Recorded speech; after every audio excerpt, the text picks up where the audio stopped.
My name is Barbara Woods, and I'm a silk painter, and I create art lamps. Is how I basically like to view my work. It's functional art that lights dark corners in your home.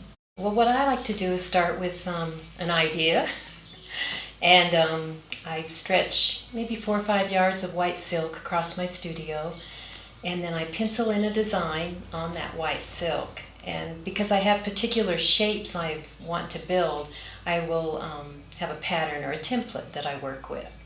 And I'll pencil in the design. From there, I'll put a resist onto the silk. The resist works as a fencing tool to keep the dyes and colors from running into one another. So it's more of an outline.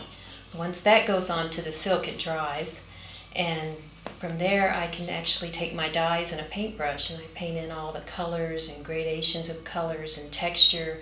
And I'll work with maybe 6 or 7 pieces at one time stretched across my studio because there's a lot of wait time for it to dry. And then once all the work is completed and all the colors have been put on, I'll sometimes layer colors. I roll it up on a big cylinder, and from there it goes into a steaming chamber, steams for an hour, and then from there it goes into the washing machine, and so all the excess dye gets removed. And then from there I iron it, and it's a fixed canvas at that point and ready to be backed with the plastic so that it can stand up. And so that is all the artwork that you'll see, all the color is done that way here in the gallery. And I also have a ceramic studio where I make my sconce heads and my bases for some of the pieces. Well, right now I'm inspired by butterflies and moths and insects. I think they are a multitude of patterns and textures.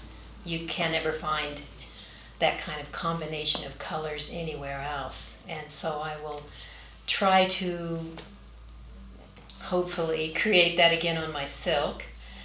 Sometimes I'll be very pictorial and I'll actually do mountains and trees and more recognizable work. But I would say it's all those textures in nature.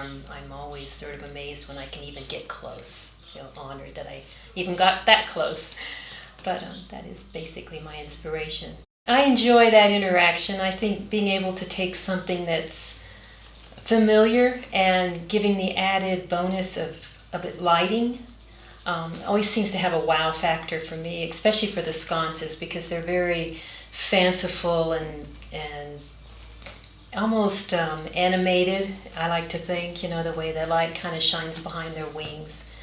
Sometimes I like to play with the idea of starting with maybe a vine type of a ceramic head and then having it morph into more of a bug.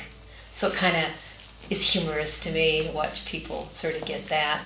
Oftentimes a wow factor, only because I'm wowing myself, so I'm having a good time, and if it wows somebody else, then it worked. I don't know. I just feel lucky to get to be able to play around with this as a life form. A lifestyle, to be able to have to make things like this. I just feel really lucky, and then have someone buy it. It's like, oh yeah, this is even better. I can make a living at this. People have often said that it feels kind of has a very Art Nouveau sort of feel, although I'm working with very contemporary ingredients in my work, if you want to say ingredients. I'm working with silk, which has been around, but the combining of the silk with a backing on it so that it can stand up on its own, and then moving it into ceramic. They're like sort of opposites, and so it's always an interesting challenge to make them kind of talk to one another, so to speak, kind of relate. Why would you want to put this on a ceramic base, for one thing? And so I try to work up my designs, my textures, my colors, so that there's sort of a body of work that makes sense. I like the fact that people find they're useful.